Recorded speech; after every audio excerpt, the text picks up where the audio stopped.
Horas. Mungkin banyak yang bertanya-tanya, kenapa orang Batak mayoritas beragama Kristen? Pertanyaannya, apakah upaya untuk mengislamkan masyarakat Batak Toba tidak pernah terjadi di tanah Batak? Jawabannya tentu pernah.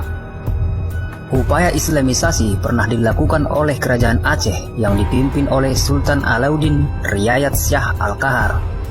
Seperti ditulis oleh Pernau Mendes Pinto, seorang bangsa Portugis yang pernah berkunjung ke Sumatera.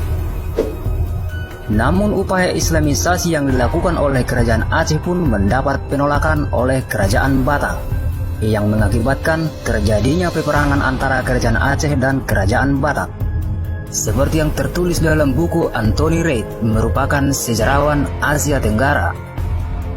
Di saat kerajaan Aceh berhasil mengislamkan pantai timur Sumatera sampai ke Jambi dan pantai barat Sumatera sampai ke Bengkulu, justru upaya Islamisasi yang dilakukan kerajaan Aceh di Tanah Toba mengalami kegagalan. Daerah kerajaan Batak merupakan kerajaan yang tidak bisa dikuasai kerajaan Aceh untuk mengislamkan masyarakat Toba.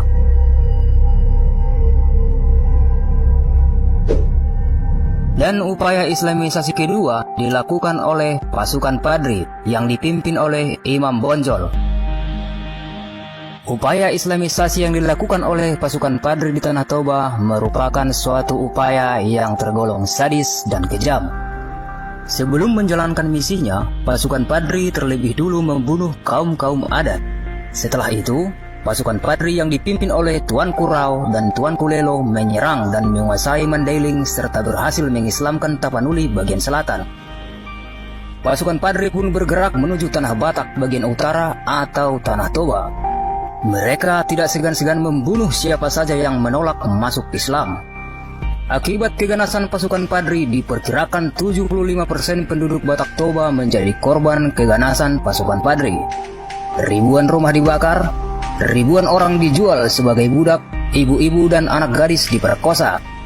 Namun tahukah kalian, upaya untuk mengislamkan Tanah Batak yang dilakukan oleh Tuanku Imam Bonjol tetap mengalami kegagalan seperti kerajaan Aceh. Kegagalan itu disebabkan munculnya penyakit Begu Atuk, atau bahasa medisnya disebut penyakit kolera dan pes. Penyakit kolera yang muncul di Tanah Batak disebabkan oleh banyaknya mayat yang dibiarkan membusuk begitu saja oleh pasukan Padri, yang mengakibatkan lingkungan menjadi tercemar dan sungai-sungai yang menjadi tempat pembuangan mayat menjadi sumber penyakit. Penyebaran wabah kolera saat itu menjadi penyakit mematikan yang menular kepada siapa saja, tak terkecuali orang Batak dan pasukan Padri. Hingga pada tahun 1820, pasukan Padri mundur kembali ke Minangkabau akibat dikalahkan oleh Alam, yaitu Sahid Begu Atuk.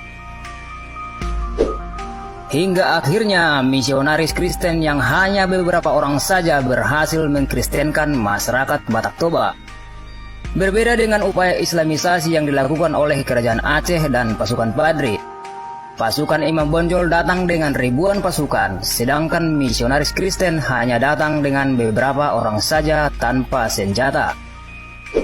Terima kasih telah menonton video ini, jangan lupa di-share. Horas.